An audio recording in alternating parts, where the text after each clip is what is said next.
Good morning all of you. आज हमें पढ़ना है उत्तरकालीन मुगल बादशाह। हमने मुगल काल पढ़ लिए। मुगल काल कब से कब तक? 1526 से 1707 तक। और इसके अंतर्गत अपन ने प्रमुख मुगल बादशाह पढ़े। बाबर 1526 से 1530। 4 युद्ध पढ़े इसके। 1526 पानीपत का प्रथम युद्ध, 1527 खानवा का युद्ध, 1528 चंदेरी का युद्ध, 1529 घाघरा का युद्ध। घाघरा का युद्ध किसके विरुद्ध हुआ था? अफगानों के विरुद्ध। और 1530 में उसकी मृत्यु हो गई। और उसके बाद में हुमायूं शासक बना। अपने पिता की इच्छा अनुसार उसने साम्राज्य का बंटवारा किया। 1540 में एक युद्ध हुआ शेरशाह सूरी के साथ में, बिलग्राम का युद्ध। और ये शेरशाह सूरी और हुमायूं के बीच का अंतिम युद्ध। इसमें हुमायूं जो है पराजित हुआ और वो उसको निर्वासित जीवन जीना पड़ा।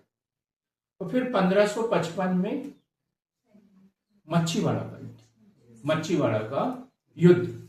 और उसमें शेरशाह के जो उत्तराधिकारी थे सिकंदर शाह सूर, इसकी सेना को उसने पराजित किया और वो फिर से दिल्ली की गद्दी पर बैठे। और उसके बाद में कौन? अकबर। क्योंकि दीनपना नगर की जो पुस्तकालय उसकी सीढ़ियों से गिरकर 1556 में हुमायूं की मृत्यु हुई। और शहंशाह अकबर 1556 से 1605 तक शासन। ढेर सारी योजनाएं पढ़ी अपन ने। महान सम्राट के रूप में पढ़ा इन्हें।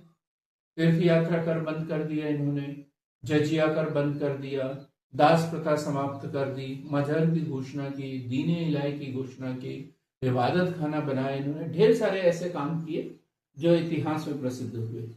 और इसी बीच में कुछ महत्वपूर्ण युद्ध भी पड़े अकबर के। एक पड़ा था जो सबसे ज्यादा पूछा जाता है अक्सर, हल्दी घाटी का युद्ध। मानसिंह और महाराणा प्रताप के बीच में 1576। जहांगीर के बारे में पढ़ा 1605 से 1627 तक। 1605 से 1627 तक इसके समय की महत्वपूर्ण घटना कौन सी? महावत खान का विद्रोह तो अंतिम समय की। उससे पहले की घटना थी नूरजहां से इनका विवाह। नूरजहां का प्रभाव बहुत अधिक था इनके ऊपर। नूरजहां का वास्तविक नाम क्या पड़ा? नूरजहां का वास्तविक नाम क्या था? नहीं पता। कहाँ को पढ़ा? हाँ आप बता।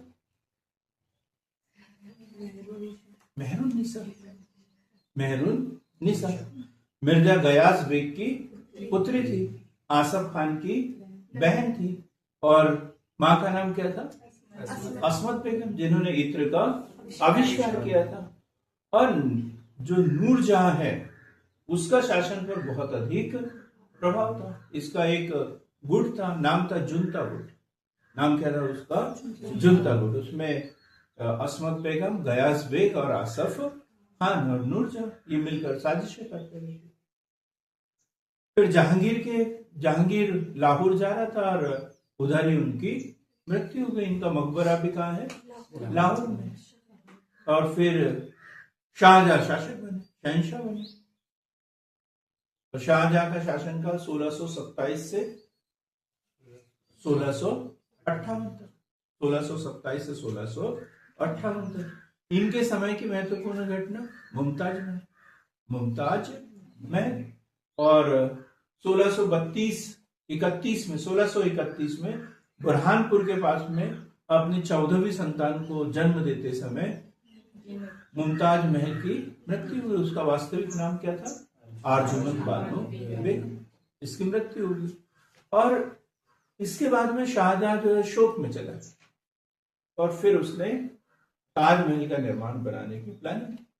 और 22 वर्षों के अथक प्रयासों के परिणाम स्वरूप मोहम्मद ईसा और अहमद लाहौरी ये प्रमुख वास्तुकार थे उसके ताजमहल। और ताजमहल का निर्माण किया गया। कहां पर? आगरा में।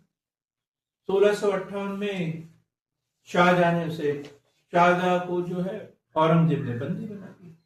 और बंदी बनाने के साथ ही उत्तराधिकार संघर्ष शुरू हुआ।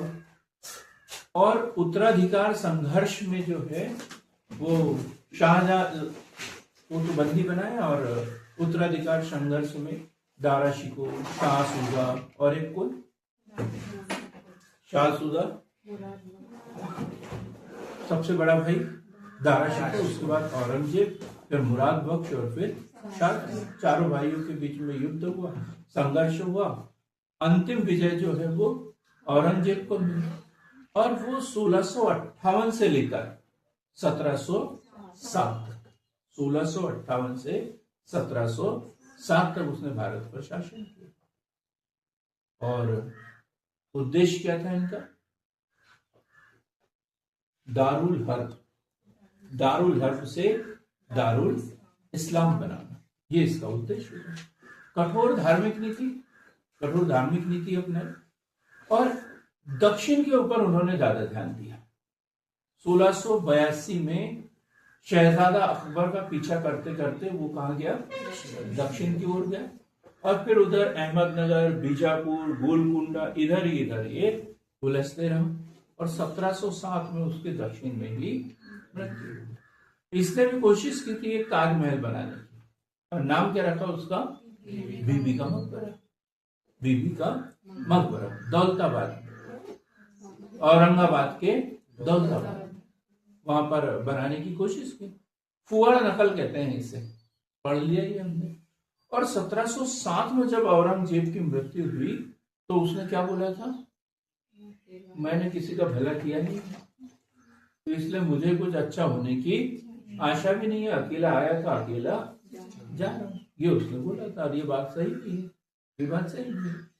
तो जब औरंगजेब गया तो फिर उत्तराधिकार के लिए संघर्ष हुई, लेकिन औरंगजेब के साथ ही भारत में मुगल साम्राज्य का पतन माना जाता है, साथ ही आधुनिक काल की शुरुआत मानी जाती है। भारत में आधुनिक काल की शुरुआत के लिए दो एक यूरोपीय कंपनियों का आगमन या उनका भारत पर कब्जा, और दूसरा मुगल साम्राज्य का पतन। और एक कब माना जाता है? 1707 में। और 1707 के बाद में जब उत्तराधिकार संघर्ष शुरू हुआ तो इसमें औरंगजेब के जितने उत्तराधिकारी थे वो वास्तविक सत्ता उनके पास में थी नहीं, इसलिए उनको किस नाम से जाना जाता है? उत्तरवर्ती मुगल सम्राट। तो उत्तरवर्ती मुगल बादशाह, कभी सैयद बंधुओं के द्वारा उनको सम्राट बनाया जा रहा है, तो कभी अंग्रेजों के द्वारा बनाया जा रहा है, वो दूसरों के हाथों की कठपुतली बने रहे, इसलिए उन्हें क्या कहा जाता है? उत्तरवर्ती मुगल बादशाह। तो अपन ने मुगल बादशाह जो मुख्य रूप से कितने पढ़े? 6। इतना सरल क्वेश्चन, जवाब देने में इतना टाइम। बाबर, हुमायूं, अकबर, जहांगीर, शाहजहां और औरंगजेब, कितने हैं? 6। लेकिन उत्तरवर्ती मुगल बादशाह हमें कितने पढ़ना है? 12। कितने पढ़ना है? 12। तो बहादुर शाह प्रथम या शाह आलम प्रथम भी कहते हैं इसे, और उसके बाद जहांदार शाह, फर्रुखसियर, रफी उद दरजान, रफी उद दौला, मोहम्मद शाह रंगीला, अहमद शाह, बहादुर शाह, आलमगीर द्वितीय, शाहजहां तृतीय, शाह आलम द्वितीय, अकबर द्वितीय, बहादुर शाह द्वितीय या बहादुर शाह जफर। ये अंतिम मुगल बादशाह। यहां से बहुत बार क्वेश्चन पूछा जाता है। 1857 की क्रांति के समय कोई था, तो वो कौन था? बहादुर शाह द्वितीय या बहादुर शाह जफर। बहादुर शाह द्वितीय, बहादुर शाह जफर। तो आज के हमें अपनी क्लास में 12 शासकों को पढ़ना है, और इसके संबंध में हमें एक एक छोटी छोटी घटनाओं को पढ़ना है। अभी तो अपन ने पिछले वीडियो का रिवीजन किया, अब ये 12 शासकों को हमें पढ़ना है। तो सबसे पहले देखेंगे औरंगजेब की मृत्यु और उत्तराधिकार संघर्ष। तो ये तो पढ़ लिया अपन ने। औरंगजेब की मृत्यु कब हुई? 3 मार्च 1707। 3 मार्च 1707। और कहां हुई? महाराष्ट्र के अहमदनगर में। ये अक्सर क्वेश्चन पूछ लिए जाते हैं कि औरंगजेब की मृत्यु कहां हुई। तो अपने को पता है कि वो कहां का बादशाह था? दिल्ली का, आगरा का। तो ऑप्शन में वही दे दिए जाते हैं, आगरा और दिल्ली। या फिर अहमदनगर और गोलकुंडा, 4 ऑप्शन दे देते हैं। तो फिर कंफ्यूज हम वही हो जाते हैं कि क्या उत्तर सही है। ज्यादा से ज्यादा लोग बाग फिर दौलताबाद लिख देते हैं, दौलताबाद का भी ऑप्शन दे देते हैं। और उसके 3 पुत्र थे, मुअज्जम, मोहम्मद आजम और कामबख्श। कभी कभी पूछ लिया जाता है कि अकबर का उत्तराधिकारी कौन है, अकबर का उत्तराधिकारी कौन है। ये सरल सा क्वेश्चन बन जाता है। तो उत्तराधिकारियों के नाम तो हमें ये आता है बहादुर शाह प्रथम, लेकिन वो ऑप्शन में दिया नहीं रहता, क्योंकि वो उत्तराधिकारी बनने के बाद बहादुर शाह प्रथम बना है। औरंगजेब के समय वो कौन था? मोहम्मद मुअज्जम, मोहम्मद मुअज्जम उसका नाम था। तो मोहम्मद मुअज्जम, मोहम्मद आजम शाह और कामबख्श। एक चौथा पुत्र भी था, अर्जुन। नाम पता है आपको? 8 दिन पहले से बताया था, 4 दिन पहले नहीं बताया मैंने। ये महक को भी पता है। अकबर, अकबर नहीं था, शहजादा अकबर। 3 अकबर बताए मैंने, एक बादशाह अकबर, दूसरा शहजादा अकबर और तीसरा अकबर द्वितीय, जो नीचे पढ़ेंगे अगले इसमें। तो 3 पुत्र, और शहजादा अकबर जो है वो तो फारस की ओर भाग गया था और उधर ही उसकी मृत्यु भी हो गई। तो दावेदार कितने बचे? 3। तो मोहम्मद मुअज्जम, मोहम्मद आजम शाह और कामबख्श सिंहासन के दावेदार बने।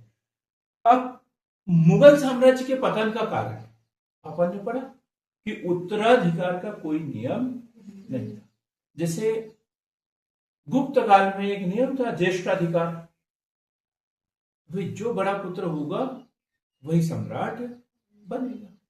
लेकिन यहां तो संघर्ष हो रहे थे, लड़ाई झगड़ा होता था और फिर वो सत्ता हासिल करते थे, तो इसलिए संघर्ष होना स्वाभाविक था। और एक युद्ध होता है यहाँ पे, जजाऊ का युद्ध। जैसे हमने खजुआ का युद्ध पढ़ा था।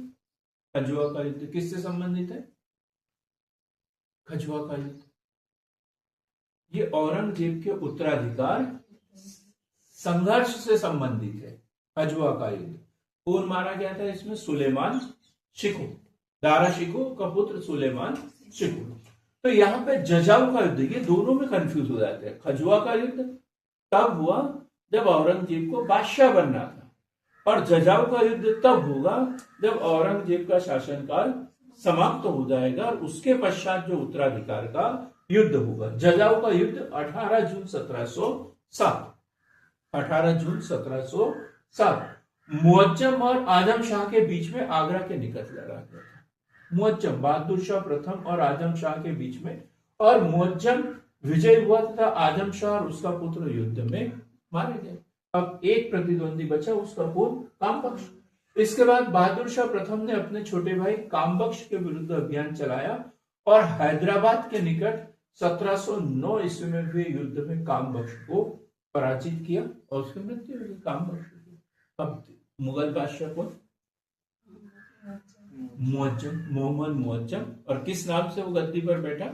बहादुर शाह प्रथम। अब इसके शासन की प्रमुख घटनाएं देखते हैं। अब बादशाह, ये उत्तराधिकार युद्ध, अब उनके बादशाहों का काल।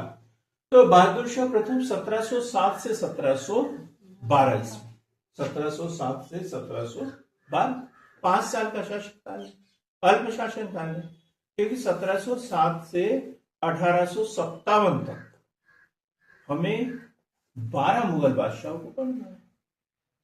तो शासनकाल ऐसे ही रहेगा, किसी का 5, किसी का 7, किसी का 10।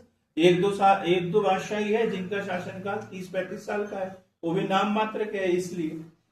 तो बहादुर शाह प्रथम 1707 से 1712, और इसका नाम जो है शाह आलम प्रथम के नाम से भी जाना जाता है।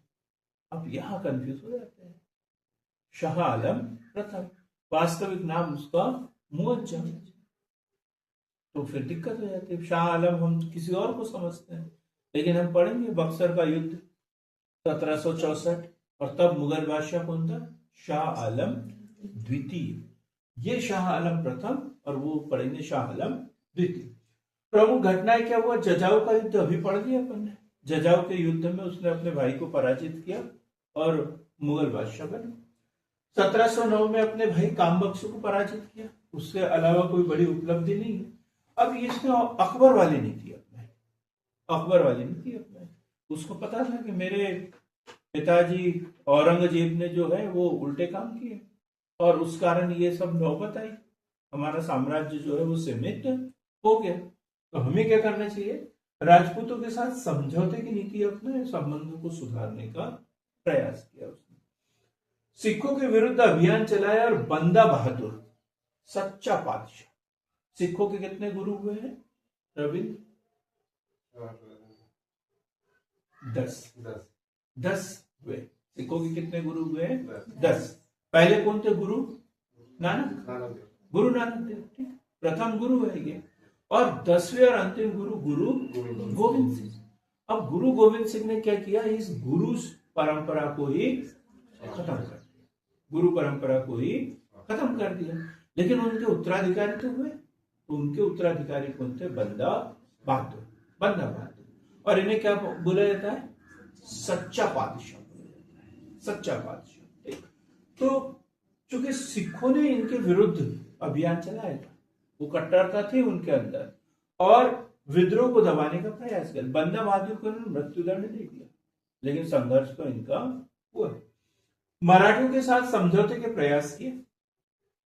औरंगजेब तो मराठों से लड़ता रहा, 3-4 पीढ़ियों तक लड़ता रहा। किस किस से? सबसे पहले शिवाजी, उसके बाद संभाजी और उसके बाद राजाराम ताराबाई। 3-4 पीढ़ियों तक उनसे लड़ता रहा औरंगजेब। लेकिन बहादुर शाह प्रथम ने उनके साथ भी समझौते की नीति अपनाई। तो मराठों के साथ समझौते का प्रयास किया, लेकिन उन्हें पूरी तरह नियंत्रित नहीं कर सका और बहादुर शाह प्रथम को अंतिम योग्य मुगल सम्राट भी कहा जाता है। इसके बाद में ऐसा कोई मुगल बादशाह नहीं बनेगा जो अपने बलबूते पर बने। दूसरा बादशाह जहांदार शाह, जहांदार शाह। और 1712 ईस्वी में बहादुर शाह की मृत्यु के बाद सिंहासन पर बैठा और जुल्फिकार के प्रभाव में शासन चलाया। एक मुगल सरदार थे जुल्फिकार, इनको अपने ऊपर भरोसा ही नहीं था। इनको ऐसा लगता था मेरे विरुद्ध कोई षड्यंत्र रचेगा। तो अक्सर कुछ लोग क्या होते हैं, 2-4 लोगों को अपने आसपास रखते हैं और वही षड्यंत्र रचते हैं और ये अपने को उनको उन्हीं के ऊपर ज्यादा विश्वास भी करते हैं। शक्तिशाली अमीर जुल्फिकार खान के प्रभाव में शासन चला। यहां से 2 नाम हमें याद करना है, जुल्फिकार खान और एक लाल कुंवर बाई, लाल कुंवर बाई। ये 2 का हमें याद रखना है कि शासन की सत्ता दे दी जुल्फिकार खान के पास में और वो कहां चला गया? लाल कुंवर बाई के पास में। और चल रहा है काम ऐसे ही, तो पतन तो होना स्वाभाविक सी बात है। जजिया कर को व्यवहार में समाप्त रखा तथा अपेक्षाकृत उदार नीति अपनाई। जजिया कर तो समाप्त कर दिया इसने। क्वेश्चन पूछ लिया जाता है अंतिम रूप से जजिया कर किसने समाप्त किया, तो उसमें नाम किसका आता है? रंगीला बादशाह, मोहम्मद शाह। लेकिन इसने भी कोई ज्यादा जोर जबरदस्ती नहीं की। जजिया कर को व्यवहार में समाप्त रखा तथा अपेक्षाकृत उदार नीति अपनाई। और 1713 ईस्वी में फर्रुख शेर ने उसे पराजित कर मृत्युदंड दिलवाया। उसका उत्तराधिकारी फर्रुख शेर। जहांदार शाह क्या बोला जाता है? लंपट मूर्ख, लंपट मूर्ख। जहांदार शाह, ये क्वेश्चन सही जोड़ी में पूछ लिया जाता है। रंगीला बादशाह, लंपट मूर्ख, घृणित कायर, ऐसे 3 इसमें और एक चौथा ऑप्शन कोई दे देते हैं और एक तरफ बादशाह के नाम। तो लंपट मूर्ख किसे कहते हैं? जहांदार शाह। जहांदार शाह को क्या कहते हैं? लंपट मूर्ख। और शासन पर किसका प्रभाव? जुल्फिकार खान का। और ये किसके प्रभाव में था? लाल कुंवर बाई नामक एक तवायफ के प्रभाव में ये था। फर्रुख शेर की बात करें अब हम, तो यहां एक नया मैटर आ गया और नाम क्या है? सैयद बंधु। सैयद बंधु। अब एक जो स्लाइड है सैयद बंधुओं के ऊपर ही बनाई हमने कि सैयद बंधु कौन थे? 2 भाई थे, दोनों के नाम, और उनके द्वारा किस किस को बादशाह बनाया गया। इसे सैयद बंधुओं को हम नृप निर्माता कहेंगे, नृप निर्माता, सम्राट बनाने वाले लोग, मतलब राजा से बड़े, राजा से बड़े। ये खुद राजा बनाते थे और बोलते हमारे अनुसार काम करो, और जहां उनसे उनका मतलब निकल जाता था उसको हटा देते थे। तो 1713 ईस्वी में सैयद बंधुओं की सहायता से मुगल सम्राट बनाए। और किसकी हत्या करके बना था? जानदार शाह। जानदार शाह की हत्या करवाई और फिर मुगल बादशाह बना। 1717 ईस्वी में अंग्रेजों की ईस्ट इंडिया कंपनी को व्यापारिक विशेषाधिकार फरमान प्रदान किया। 1717 विशेष फरमान, क्या बोलते हैं इसे? सुनहरा फरमान।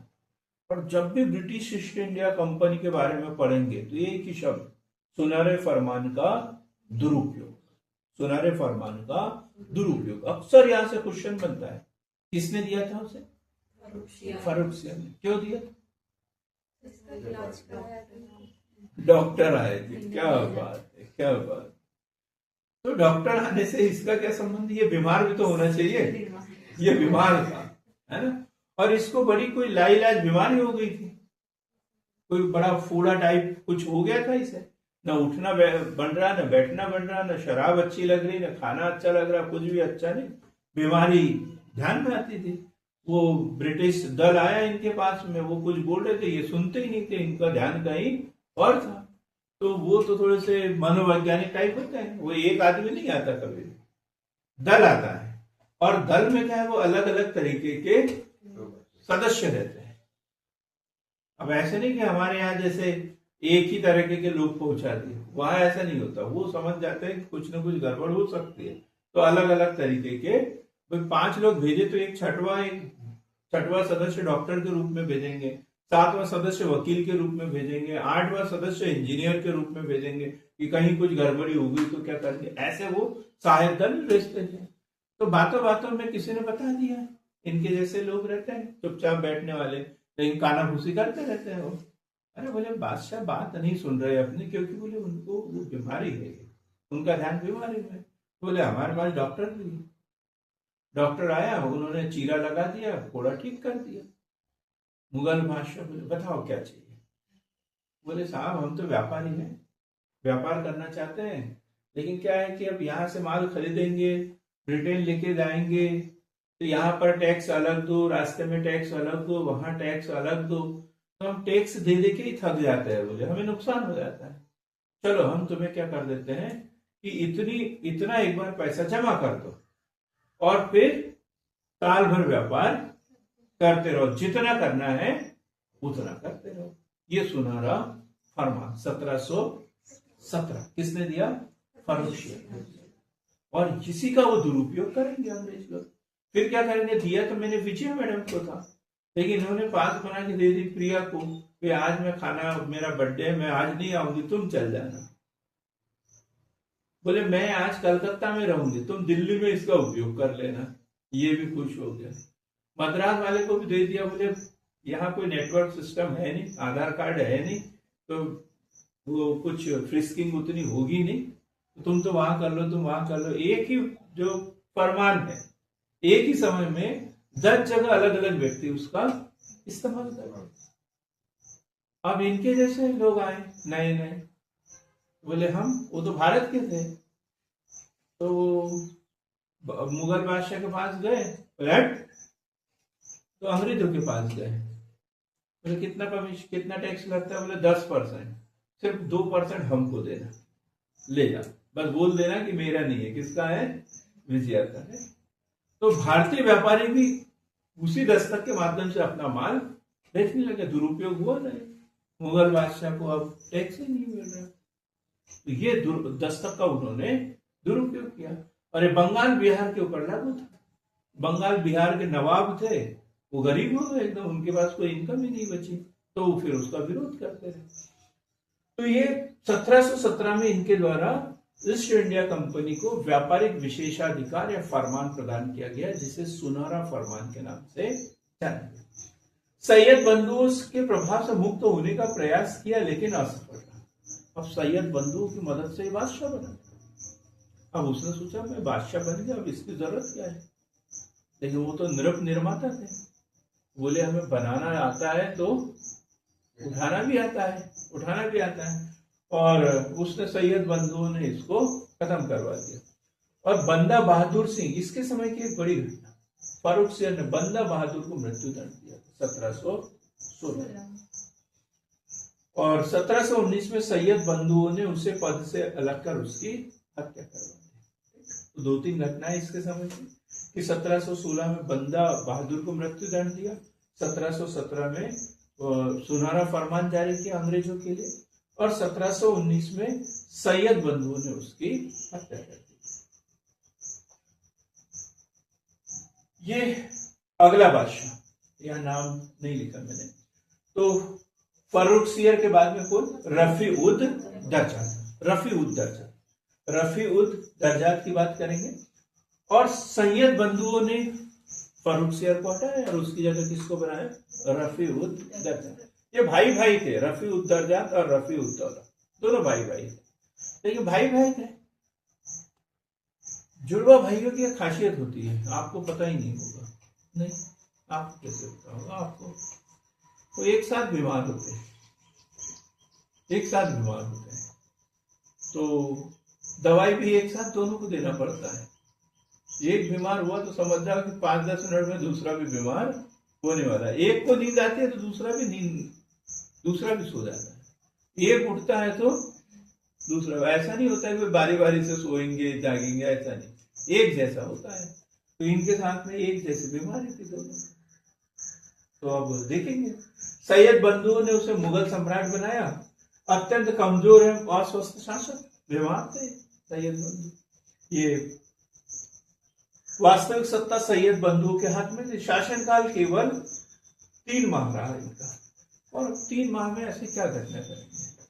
बस सैयद बंधु के लिहाज से हमें याद करना पड़ता है कि सैयद बंधुओं ने कितने लोगों को मुगल बादशाह बनाया था। 3 माह का शासनकाल इनका, और 1719 में इनकी मृत्यु हुई। उसके बाद में रफी उद दरजात के बाद में रफी उद दौला, इसे शाहजहां द्वितीय के नाम से जाना गया। शाहजहां तो पढ़ लिया अपन, शाहजहां जिसने ताजमहल बनाए, 1627 से 1658 तक इसने शासन किया था। किसका विद्रोह हुआ था शाहजहां के समय में? हाँ, शाहजहां के समय में किसने विद्रोह किया था? हाँ, आप बताओ। नहीं, जुझार सिंह का। किसका था? जुझार सिंह का। इतना टाइम नहीं लगना चाहिए, जिसको पढ़ लिया ना उसको एकदम फट से बोल रहा है।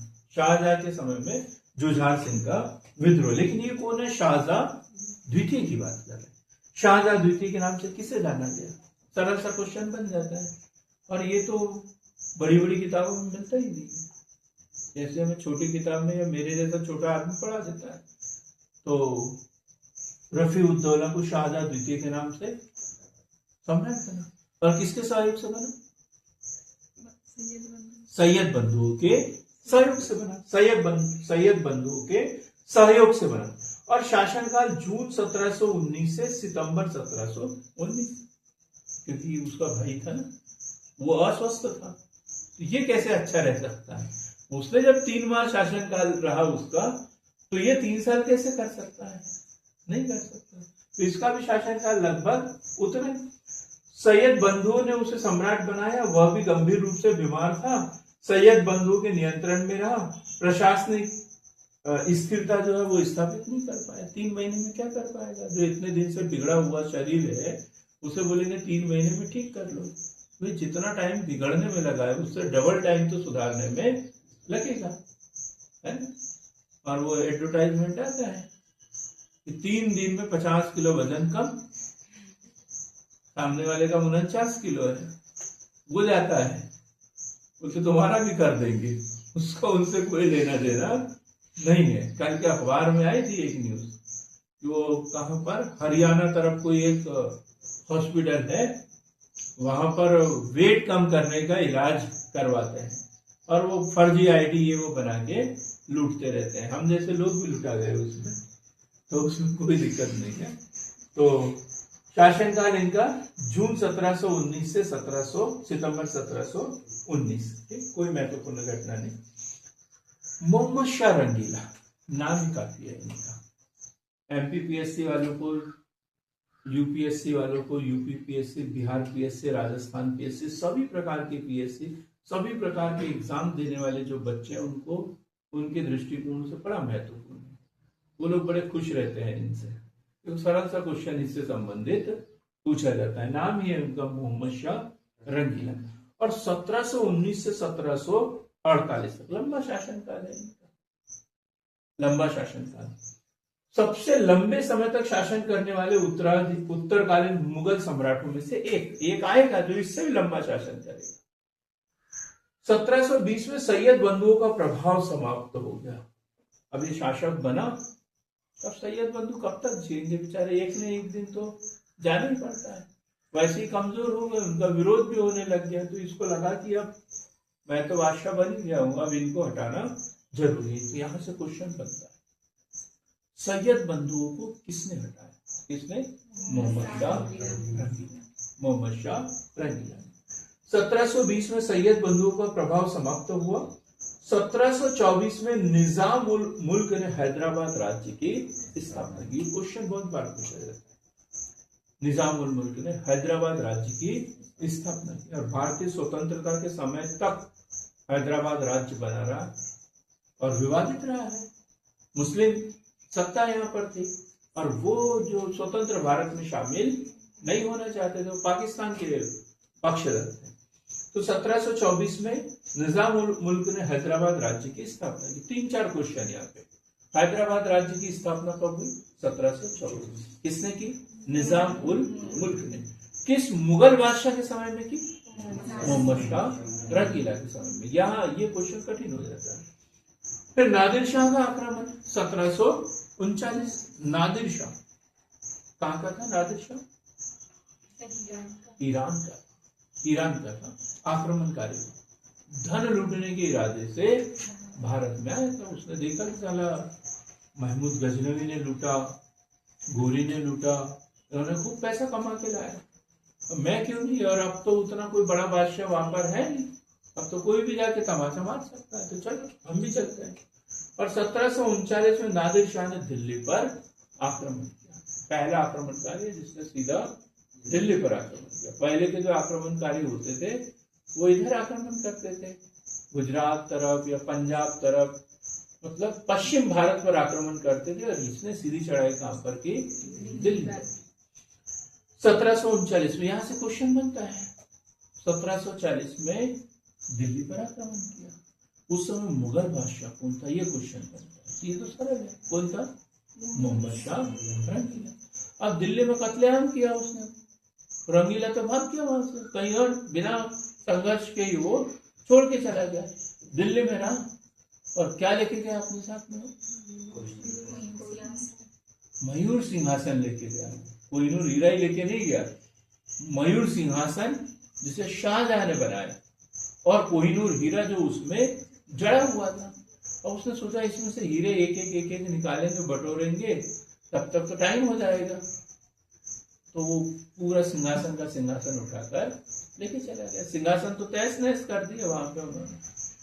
अब कोई चोर आता है और मोटरसाइकिल चुरा के लेके जाता है, तो टायर थोड़ी देखता है इसका क्या करना है, उसका इंजन निकालता है सबसे पहले, इंजन बेच देता है, बैटरी बेच देता है, जो बिकने लायक पार्ट होते हैं वो बेच देते हैं और बाकी छोड़ देता है। तो इंजन बच गया उसका, गाड़ी बची गया नहीं। तो मयूर सिंहासन का कोहिनूर हीरा तो रह गया अभी तक, लेकिन वो मयूर सिंहासन कहाँ गया अभी तक उसको, उसका किसी को पता नहीं है। लेकिन ये क्वेश्चन बनता है, क्या बनेगा? मैं क्या, पीएससी बड़े अच्छे से पूछ लेता है और फिर हम लोग परेशान हो जाते हैं। क्या क्वेश्चन बनेगा? क्वेश्चन पता होना चाहिए, आंसर तो हम सबको पता रहते हैं, पहले ही बताया मैंने।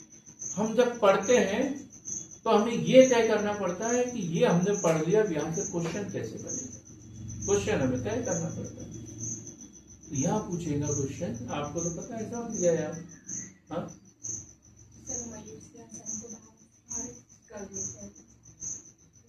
ये तो बच्चों वाला क्वेश्चन है, नर्सरी वाला, ये तो बता दिया मैंने।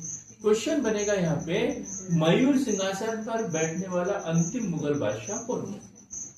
मयूर सिंहासन पर बैठने वाला अंतिम मुगल बादशाह कौन था? तो कौन था? मोहम्मद शाह रंगीला। पहला बादशाह शाहजहां जिसने उसे बनाया, ऐसा नहीं कि मैं नहीं बैठूंगा और कोई बैठेगा, नहीं, पहला कौन था? शाहजहां, और अंतिम मोहम्मद शाह रंगीला। फिर उसके बाद नादिर शाह लेके चला गया 1739 में। मयूर सिंहासन और कोहिनूर हीरा फारस लेके गया। मुगल साम्राज्य की प्रतिष्ठा को भारी आघात पहुंचा। अब लोगों को लगने लगा ये बादशाह है कि क्या है, कोई भी आके लूट कर लेके चल जाता है, और लड़ते भी नहीं ये लोग, तो भाग जाते हैं इधर उधर, तो बोले तो गड़बड़ है। अब हम पढ़ेंगे अहमद शाह बहादुर, अहमद शाह जिसे कहते हैं, मोहम्मद शाह के बाद अहमद शाह 1748 से 1754। और इसके शासनकाल में उसकी माता उधमबाई या कुदसिया बेगम का बहुत अधिक प्रभाव है। अब कभी कभी क्या होता है, कुदसिया बेगम करके क्वेश्चन आ जाता है या उधमबाई करके क्वेश्चन आ जाता है, और हम तो समझ ही नहीं पाते कि ये कहां से क्वेश्चन बना है। तो किसकी पत्नी थी? मोहम्मद शाह रंगीला की थी। आपने सही बोला, आप तो सोच रहे थे अहमद शाह बहादुर बोल देते हूँ मैं, है ना, यही सोच रहे थे ना, पर यहाँ लिखा है उसकी माता, उसकी माता का बहुत अधिक प्रभाव था। तो ये उधमबाई कुदसिया बेगम जो है वो अहमद शाह बहादुर की माता जी थी, और इसका शासन पर बहुत अधिक प्रभाव था। प्रशासन अत्यंत कमजोर हो गया, और इसी के समय अहमद शाह अब्दाली के भारत पर आक्रमण शुरू हुआ। अहमद शाह अब्दाली 1739 में कौन आया था? नादिर शाह।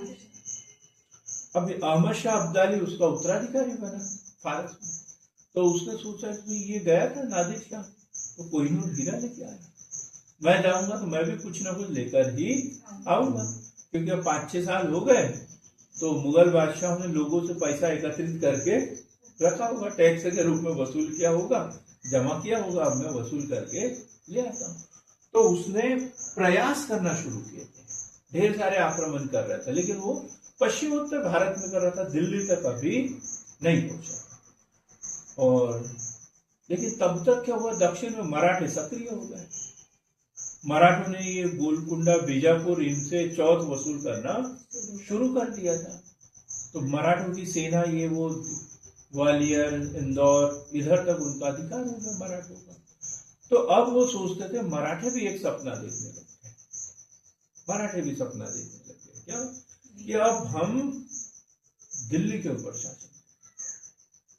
1720 में ही वो आ गया था बाजीराव द्वितीय, और उसने बोल दिया था कि हमें अब जर्जर पेड़ पर हमला करना है, उसकी डालियां अपने आप ही गिर जाएगी। अब हमें इधर उधर कहीं नहीं लड़ना, हमें किससे लड़ना है? सीधे मुगल बादशाह से लड़ना है, और मुगल बादशाह को पराजित करके हम पूरे भारत पर शासन करेंगे, ऐसा सपना देख रहे थे। उतने में क्या हुआ कि अहमद शाह अब्दाली का आक्रमण होना शुरू हो गए। तो अब इनका ध्यान जो है वो अहमद शाह अब्दाली की ओर चल गया। अहमद शाह अब्दाली का भी ध्यान भंग हो गया, वो दिल्ली के ऊपर आक्रमण नहीं कर रहा है, वो इधर उधर आक्रमण कर रहा है, और 1754 में उसे गद्दी से हटा दिया गया। अब हम पढ़ेंगे आलमगीर द्वितीय 1754 से 1759। आलमगीर द्वितीय। अब एक युद्ध होता है इस बीच में, प्लासी का युद्ध 1757 प्लासी का युद्ध। और ये कहाँ हुआ है?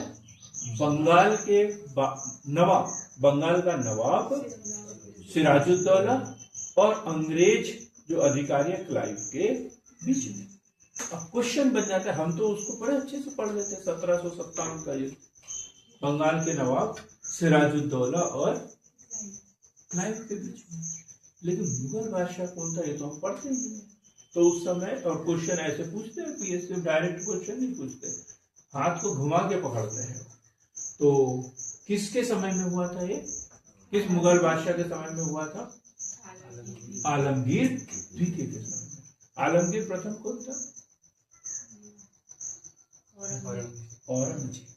आलमगीर कौन था? औरंगजेब। अब वो प्रथम हो गया, अब दूसरा आलमगीर बनेगा तो उसका नाम क्या रखना पड़ेगा? द्वितीय। तो आलमगीर द्वितीय 1754 से 1759 और इसे इमाद उल मुल्क ने सम्राट बनाया था। इसकी इच्छा थी लेकिन किसी ने सहयोग किया, सम्राट बन गया। वास्तविक सत्ता वजीरों के हाथ में थी, जो बनाएगा वही तो रहेगा। 1757 में अहमद शाह अब्दाली ने दिल्ली पर अधिकार कर दिया। 1757 आक्रमण किया। दिल्ली की लूट एवं अव्यवस्था बढ़ी। मराठों का प्रभाव उत्तर भारत में बढ़ता गया।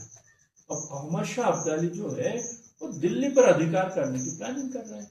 उसके जो सिपाही थे वो दिल्ली तक पहुंच गए। तो इसके समय की सिर्फ एक महत्वपूर्ण घटना हमें याद करना है, कौन सा? प्लासी का युद्ध और दिल्ली पर अधिकार। अहमद शाह अब्दाली ने जो दिल्ली पर सत्ता स्थापित कर दी वहां पर। अब शाहजहां तृतीय 1759 से 1760 पढ़ना जरूरी है। शाहजहां तृतीय ये भी इमाद उल मुल्क द्वारा गद्दी पर बैठा गया। इमाद उल मुल्क द्वारा दो लोगों को शासक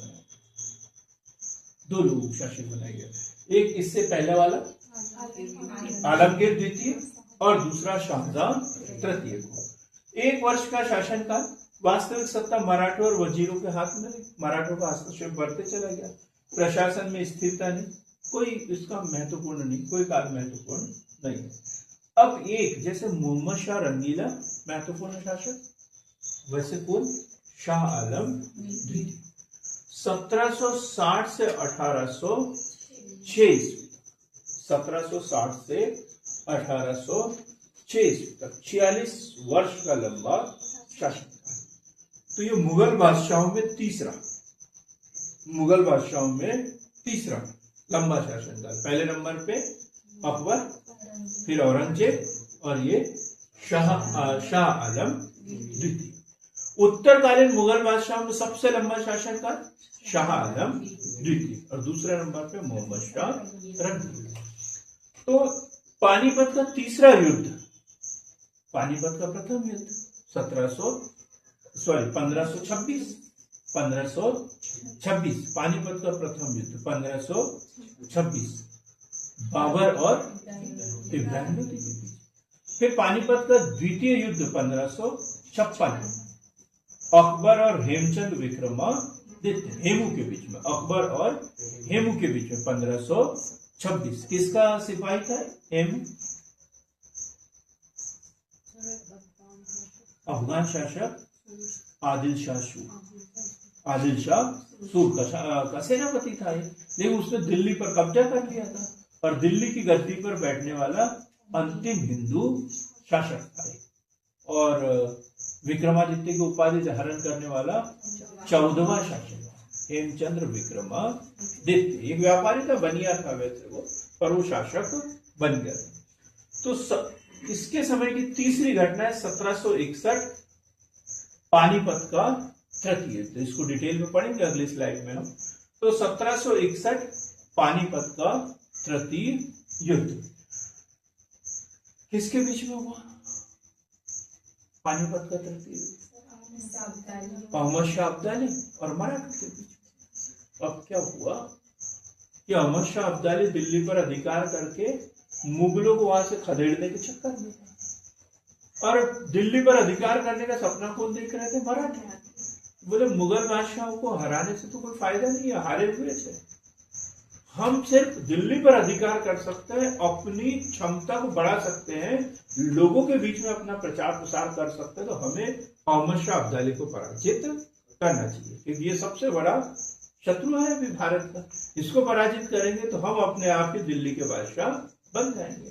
तो वो तो जा रहा था मुगल बादशाह से लड़ने के लिए, लेकिन इन्होंने बीच में ही अपनी टांग और 1761 को मराठों और अहमद शाह अब्दाली के बीच में पानीपत का तृतीय युद्ध हुआ। उस समय पेशवा कौन था? नहीं, पेशवा बाजीराव और उसका सेनापति किसको नियुक्त किया? विश्वासराव। उसके अल्पवयस्क पुत्र विश्वास राव को। पर युद्ध का वास्तव में संचालन कौन कर रहा था? भाऊ सदाशिव राव बहुत, ये जो है युद्ध स्थल पर ये लड़ रहे थे, सब मारेंगे और उसमें अहमद शाह अब्दाली विजय हुआ। पानीपत का तृतीय युद्ध जून 1761। आगे है एक स्लाइड इसके विषय में। फिर 1764 में बक्सर का युद्ध, बक्सर का युद्ध ये क्वेश्चन में पूछ लिया जाता है। जैसे प्लासी का युद्ध जब हुआ तब दिल्ली का मुगल बादशाह कौन था, ऐसे बक्सर के युद्ध के समय मुगल बादशाह कौन था। अब देखो इधर कहानी क्या है। 1764, 1757 में क्या हुआ, प्लासी का युद्ध। बंगाल बिहार जो है अंग्रेजों के कब्जे में चले गए। वहां के जो नवाब थे उनकी संपत्ति लूट ली गई। अब वहां नवाब बना कौन, सुजाउद्दौला। नवाब कौन, सॉरी मीर कासिम। बंगाल का नवाब कौन बना, मीर कासिम। उसी प्रकार एक अलग रियासत थी अवध, और अवध का नवाब था सुजाउद्दौला। मीर कासिम कहाँ का, बंगाल का नवाब। अवध का कौन, सुजाउद्दौला। अवध का नवाब सुजाउद्दौला। अब इधर 1761 में क्या हुआ था, पानीपत के तृतीय युद्ध में मुगलों मतलब मराठों की पराजय हो गई। तो दिल्ली पर तो इन लोगों का अधिकार हो गया, तो शाह आलम द्वितीय की भी कोई वैल्यू नहीं होगी। तो अब तीनों ने मिलकर सोचा कि हम तीनों मिलकर किससे लड़ते हैं, अंग्रेजों से लड़ते। तीनों ने मिलकर, तीनों की संयुक्त सेना और अंग्रेजों की सेना, और अंग्रेजों की सेना का नेतृत्व कौन कर रहा था, हेक्टर मुंडू। कौन कर रहा था, हेक्टर मुंडू। तो इन तीनों की सेना और अंग्रेजों की सेना के बीच में युद्ध हुआ बक्सर के मैदान में। ये भी बंगाल में, और इसमें ये पराजित हुए। तो सुजाउद्दौला तो चला गया, मीर कासिम भी पराजित, ये तो इनके साथ में एक संधि भी 1765 में, इलाहाबाद की संधि। ये क्वेश्चन अक्सर पूछा जाता है, और दो बार हुई। अवध के नवाब के साथ अलग हुई और शाह आलम द्वितीय के साथ में अलग हुई। तो ये क्वेश्चन पूछ लिया जाता है, इलाहाबाद की संधि कब और किसके बीच में हुई।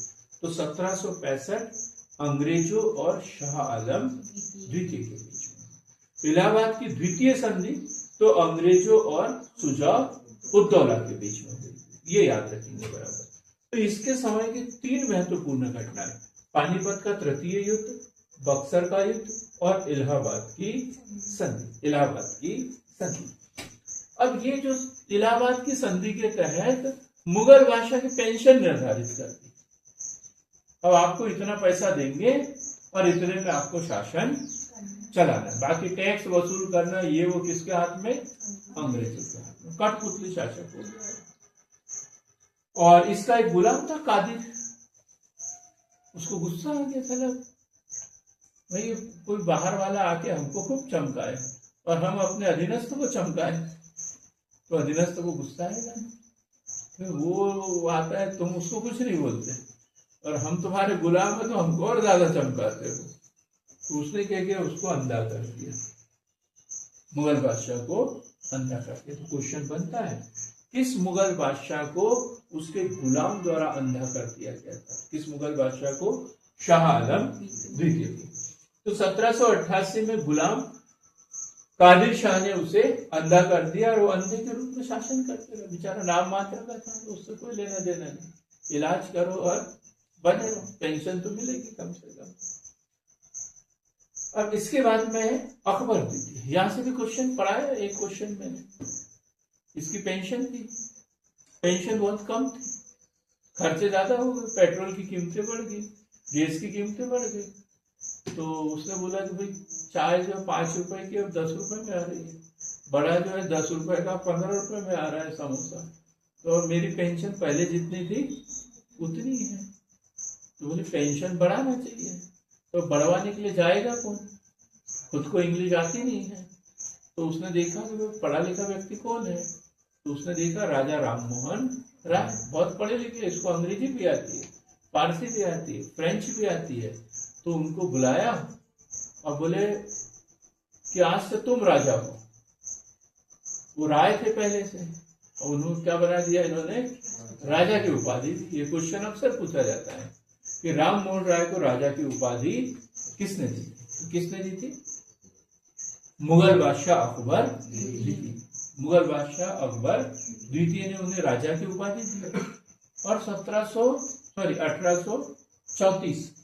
1834 में उन्हें लंदन भेजा। वहां जाओ और महाराज से मिलो, वहां की रानी से मिलो और उनसे मेरी पेंशन बढ़ाने की सिफारिश कर, ऐसा बोल के उन्हें लंदन भेजा था। बेचारे वो गए, उधर रुके 1-2 दिन 4 दिन, लेकिन फिर उनकी वहां पर तबीयत खराब हो गई, वह पानी सूट नहीं किया और वहीं पे ब्रिस्टल में उनकी मृत्यु हो गई। अब इनकी पेंशन बढ़ी या नहीं बढ़ी अब कौन बताएगा, क्योंकि उनकी वही मृत्यु हो गई। वापस आते तो बताते कि भाई आपका काम हमने कर दिया, पर ऐसा कुछ हुआ नहीं। तो अकबर द्वितीय 1806 से 1837 ईस्वी, 1806 से 1837 ईस्वी अंग्रेजों के संरक्षण में शासन किया, कठपुतली शासन, पेंशन भोगी शासक थे। वास्तविक सत्ता किसके हाथ में थी? अब यहाँ क्वेश्चन बन जाता है कि अकबर द्वितीय के समय वास्तविक सत्ता किसके हाथ में थी? तो इमाद उल मुल्क, सैयद बंधु, ऐसे 2-3 नाम जो हमने पढ़े हैं कि वास्तविक सत्ता इनके हाथ में थी। और वहां ईस्ट इंडिया कंपनी भी देते हैं, बोले ईस्ट इंडिया कंपनी तो 1857 के बाद में थी। इसका शासनकाल तो हमें पता ही नहीं है, कोई पढ़ता भी नहीं है इसको कि इसने कब से कब तक शासन किया, तो गड़बड़ हो जाता है। तो राजा राम मोहन राय को राजा की उपाधि प्रदान की गई, दिल्ली तक की सत्ता सीमित रह गई, अंग्रेजों ने सम्राट की शक्तियां लगातार कम की और 1837 में इनकी मृत्यु हो गई। अकबर द्वितीय के बाद में हम पढ़ेंगे बहादुर शाह द्वितीय, बहादुर शाह जफर, बहादुर शाह द्वितीय या बहादुर शाह जफर। यह अंतिम मुगल बादशाह, अंतिम मुगल बादशाह, उत्तरवर्ती और मुख्य नहीं, अंतिम, इसके बाद में कुछ भी नहीं, अंतिम मुगल बादशाह। इनका नाम बहादुर शाह द्वितीय, बहादुर शाह जफर के नाम से भी जाना जाता है। बड़े शायर है, शायर, वो एक है ना, एक शेर है इनका बड़ा, कौन कहता है आसमान में सुराख नहीं हो सकता, एक पत्थर तो तबीयत से उछालो यारो। किसका ये? बहादुर शाह जफर। तो बहादुर शाह द्वितीय 1837 से 1857 हुमायूं के मकबरे के आसपास कहीं ये रहते थे, पेंशन मिलती थी इनको, दीन दुनिया से कोई खबर। 10 मई 1857, आपको पता है क्या हुआ था 10 मई 1857? उल्टी हुई थी, इनको उल्टी गंगा बह गई। ये सोए थे, किसी ने आके बताया तुम मुगल बादशाह हो, तो उन्होंने इधर उधर देखा, अपने कपड़े देखे, ताज कहाँ है, कोहिनूर हीरा कहाँ है, मयूर सिंहासन कहाँ है, मैं तो मुगल बादशाह हूं करके मुझे पता ही नहीं था, किसी ने बताया। 10 मई 1857 को क्रांति की शुरुआत हुई। 10 मई 1857, 1857 का प्रथम स्वतंत्रता संग्राम कहते हैं ना, इसकी शुरुआत कब हुई? 10 मई 1857 और कहां से हुई थी? मेरठ छावनी से, मेरठ छावनी से। मेरठ दिल्ली के पास में है। तो उन्होंने वहां जैसे ही वो छावनी को जीता, सीधा कहां की ओर कूच किया? दिल्ली की ओर कूच किया और रातों रात दिल्ली के ऊपर कब्जा कर लिया और ढूंढा किसको? मुगल बादशाह बहादुर शाह जफर को, और बोला कि आप हमारे नेता हैं, आप क्रांतिवीर है, क्रांतिकारी है, आप मुगल बादशाह है। वो भी बेचारा नहा धो के नए नए कपड़े पहन के बादशाह बन के आ गए वहां पर। क्रांति के बारे में कुछ जानकारी थी, क्रांति के बारे में कुछ जानकारी थी। तो 1857 के प्रथम स्वतंत्रता का संग्राम का प्रतीकात्मक नेतृत्व किया। अंग्रेजों ने विद्रोह कुचलने के बाद उन्हें गिरफ्तार कर लिया। तुम क्रांतिकारी, अच्छा आ जाओ। हडसन, निकोलस और हडसन ने दिल्ली को नियंत्रित किया था। इनके तीनों पुत्रों की हत्या कर दी गई थी उस समय और तोहफे के रूप में उन्हें भेंट किया गया था। बहुत मतलब कारुणिक दृश्य है वो। और इनको बोला कि भाई तुम रहोगे तो कभी भी कुछ भी हो सकता है, पब्लिक तुम्हें आज भी बादशाह मानती है, भले तुम पेंशन भोगी हो, लेकिन पब्लिक आज भी बादशाह मानती है। तो 1858 में उन्हें रंगून, म्यांमार, बर्मा जिसे कहते हैं, वहां पर निर्वासित कर दिया और वहीं पर उनकी मृत्यु हुई वहीं तक। और फिर मरने के समय भी बड़ा अच्छा शेर बोला है उसने, बड़ा अच्छा शेर बोला है मरने के समय भी कि इतनी 2 गज जमीन भी नहीं है बादशाह के नसीब में, ऐसा कुछ बोला है, क्योंकि उसको भारत की मिट्टी भी नसीब नहीं। सबके मकबरे कहाँ बने हुए हैं? भारत में बने हुए हैं, और इनको भारत के बाहर उधर ही दफना दिया गया। तो ये क्वेश्चन बनता है कि अंतिम मुगल बादशाह बहादुर शाह जफर या बहादुर शाह द्वितीय, इन्हें कहाँ भेजा गया था? रंगून, और वहीं पर उनकी मृत्यु हो गई। और इसके साथ ही मुगल बादशाह का औपचारिक अंत भी हो गया। मुगल बादशाह तो वैसे औरंगजेब के समय ही खत्म हो गए थे, लेकिन जो औपचारिक रूप के नाम मात्र के शासक थे ये भी खत्म हो गए। तो अंतिम मुगल बादशाह कौन? बहादुर शाह द्वितीय, बहादुर शाह जफर। हमने एक पढ़ा था सैयद बंधु, सैयद बंधु। तो सैयद बंधु किंग मेकर्स, नृप निर्माता जिसे कहते हैं, किंग मेकर्स या नृप निर्माता। तो इसमें दो भाई थे, सैयद अब्दुल्ला खान और सैयद हुसैन अली। दोनों नाम याद रखना है क्योंकि यहां से क्वेश्चन बनता है, क्योंकि गांधी जी के समय अली बंधु थे और इनके समय सैयद बंधु है। सैयद बंधुओं के नाम अलग, अली बंधुओं के नाम अलग, वहां कंफ्यूज हो जाता है। तो सैयद अब्दुल्ला खान और सैयद हुसैन अली, अब्दुल्ला खान और हुसैन अली। 1713 से 1720 में इनका मुगल दरबार पर अत्यधिक प्रभाव रहा। सैयद बंधुओं द्वारा गद्दी पर बैठाए गए 4 मुगल बादशाह, कितने को? 4 को बैठा गया। यहां से क्वेश्चन बनता है प्री के लिए या असिस्टेंट प्रोफेसर हो, कोई भी हो, हर एग्जाम के लिए महत्वपूर्ण है और यूजीसी नेट का तो फेवरेट क्वेश्चन है। तो सबसे पहले फारूक शेर को बैठाया उन्होंने, जानदार शाह को पराजित किया। फारूक शेर को क्या बोला जाता है? घृणित कायर, घृणित कायर कहा जाता है। जानदार शाह को लंपट मूर्ख, इसे क्या कहा जाता था? घृणित कायर। तो 1713 से 1719 सैयद बंधुओं की सहायता से जानदार शाह को हराकर सम्राट बना था। फिर रफी उद दर्जात फारूक शेर को हटाने के बाद और इसकी मृत्यु के बाद रफी उद दौला, और चौथा बादशाह कौन था? मोहम्मद शाह रंगीला। तो 4 बादशाहों को उसने दिल्ली की गद्दी पर बैठाया और मोहम्मद शाह रंगीला ने उन्हीं का काम खत्म कर दिया। दोनों भाइयों की हत्या हुई, दोनों भाइयों की हत्या हुई। तो ये याद रखेंगे, सैयद बंधु किंग मेकर्स या नृप निर्माता कहा जाता है। सैयद अब्दुल्ला खान और सैयद हुसैन अली इनका नाम था, और 4 मुगल बादशाहों को उन्होंने गद्दी पर बैठाया, फारूक शेर, रफी उद दर्जा, रफी उद दौला, मोहम्मद शाह रंगीला। ये हमने इसके बाद पढ़ा नादिर शाह का भारत पर आक्रमण 1739, पढ़ लिया अपन ने। तो आक्रमण की तिथि है 24 फरवरी 1739 और करनाल का युद्ध हुआ जिसमें नादिर शाह ने मुगल सेना को पराजित किया। करनाल का युद्ध, ये क्वेश्चन में पूछ लिया जाता है, भूल जाते हैं हम लोग कि अहमद शाह अब्दाली के समय तो याद है पानीपत का तृतीय युद्ध, नादिर शाह का आक्रमण हुआ तो कौन सा? करनाल का युद्ध 1739। 20 मार्च 1739 को उसने दिल्ली में प्रवेश किया और उस समय मुगल सम्राट मोहम्मद शाह रंगीला की करारी हार हुई। साम्राज्य की सैन्य कमजोरी पूरे विश्व के सामने उजागर हो गई। मयूर सिंहासन और कोहिनूर हीरा अपने साथ लेके चला गया। अपार धन संपत्ति फारस ले गए और मुगल राजकोष का हो गया एकदम खाली। अब हम बात करेंगे पानीपत का तृतीय युद्ध, ये भी पढ़ लिया किसके समय में हुआ था, क्या हुआ था। तो युद्ध की तिथि है 14 जनवरी 1761। पहले जून बोल दिया था शायद मैंने, उसे ठीक करेंगे। 14 जनवरी 1761 किसके बीच में युद्ध हुआ? मराठा महासंघ, मराठा सरदार थे, इसमें कौन थे?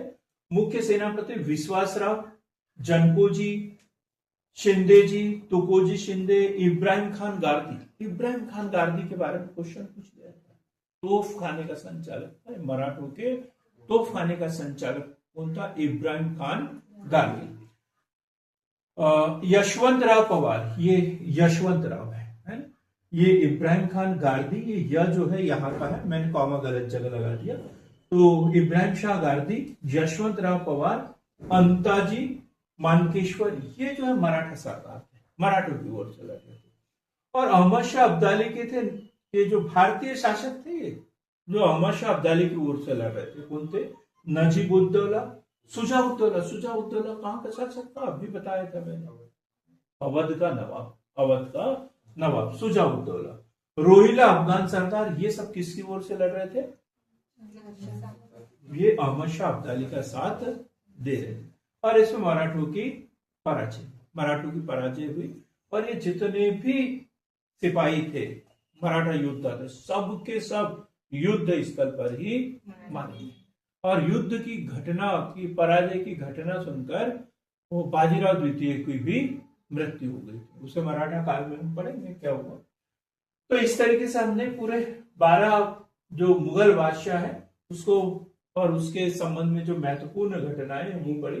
बहादुर शाह प्रथम, जानदार शाह, फर्रुख सियर, रफीउद्दर्जात, रफीउद्दौला, मोहम्मद शाह, अहमद शाह बहादुर, आलमगीर द्वितीय, शाहजहां तृतीय, शाह आलम द्वितीय, अकबर द्वितीय और बहादुर शाह द्वितीय। अंतिम मुगल बादशाह बहादुर शाह द्वितीय, बहादुर शाह जफर के नाम से भी उसे जाना जाता है। और इसी के साथ में आधुनिक काल की शुरुआत होती है भारत में। तो अभी तक हमने प्राचीन भारत पढ़ा, मध्यकालीन भारत पढ़ा, अब हम क्या पढ़ेंगे कल से? आधुनिक भारत। तो मिलते हैं कल ऐसी बेहतर क्लास के साथ में। बहुत बहुत धन्यवाद। सार्थक पहल के साथ बने रहे।